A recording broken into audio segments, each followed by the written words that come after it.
Today I'm going to tell you the true crime story of Rebecca Zahow and Little Max. Even though this story took place about 11 years ago now, it still has so much mystery surrounding what actually happened, and it's really ultimately a double tragedy. In July of 2011, Rebecca Zahow was dating a millionaire whose name was Jonah Shacknai. And Jonah had a few children, and his youngest was named Max. And Max was only 6 years old, and Jonah had him with his second wife, Dina. July 11th, 2011, Max was at home playing in the mansion. They lived in this mansion called the Spreckles Mansion in California.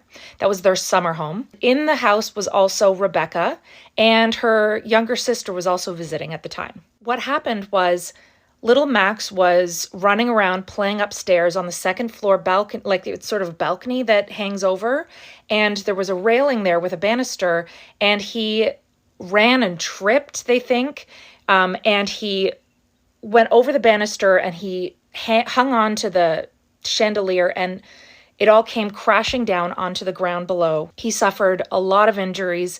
He was unresponsive, and they immediately called 911. He was rushed to the hospital, and he stayed alive on life support for a few days. They investigated into this accident to sort of try to see what had happened, and they ruled it an accident, saying that he just had tripped and fallen. But then later, a doctor investigated, looked at his body, and said that perhaps he had also had some injuries prior to this.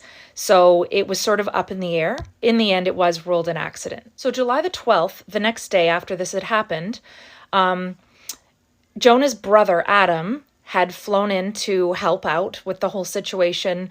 And so the three of them, Rebecca and Jonah and his brother, Adam, were having dinner together. And then right after that, Jonah returned to the hospital to stay vigil by his son's side with Dina, the mother. That night at the mansion, it was only Adam and Rebecca.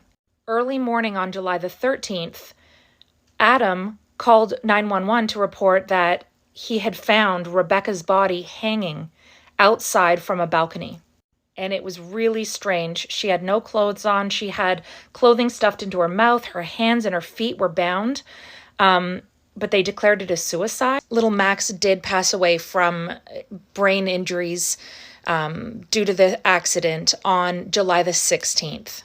They actually ended up doing more than one autopsy on Rebecca's body because it was really hard to tell what had happened to her. How did she die? And what were her injuries? So they found out that she had multiple head injuries.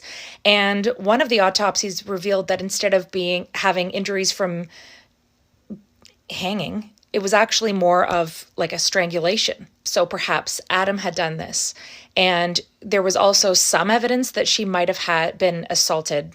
It was also really strange the way that she had her hands and her feet bound, leading people to really question, was it even physically possible for her to do this all herself? And they were able to do some sort of reenactments and things to see, yes, it is physically possible, but is it likely?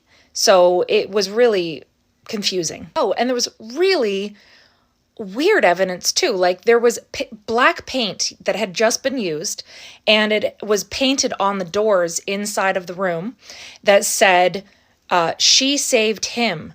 Can he save her? So most people, including the authorities, concluded that Rebecca felt so much remorse for what had happened under her watch with Max that she took her own life. But why would she have done it in such a strange way? Her family remains adamant that she would never have done this. She was upset that the accident had happened with Max, but she would never have done this. So other people, including Rebecca's own family, believe it was Adam who did this sort of out of revenge,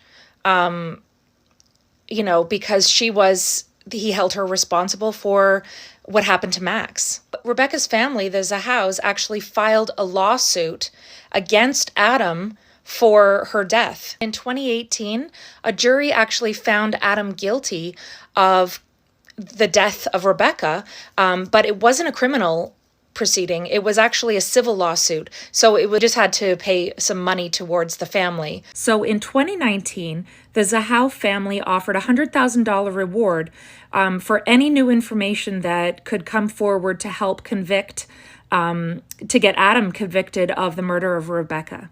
And a current thing that's happening right now in the court system is that the Zahau family has hired a lawyer who is trying to sort of look into the investigation that was done, because they claim that the sheriff's department withheld information in order for it to look more like it was a suicide than a murder.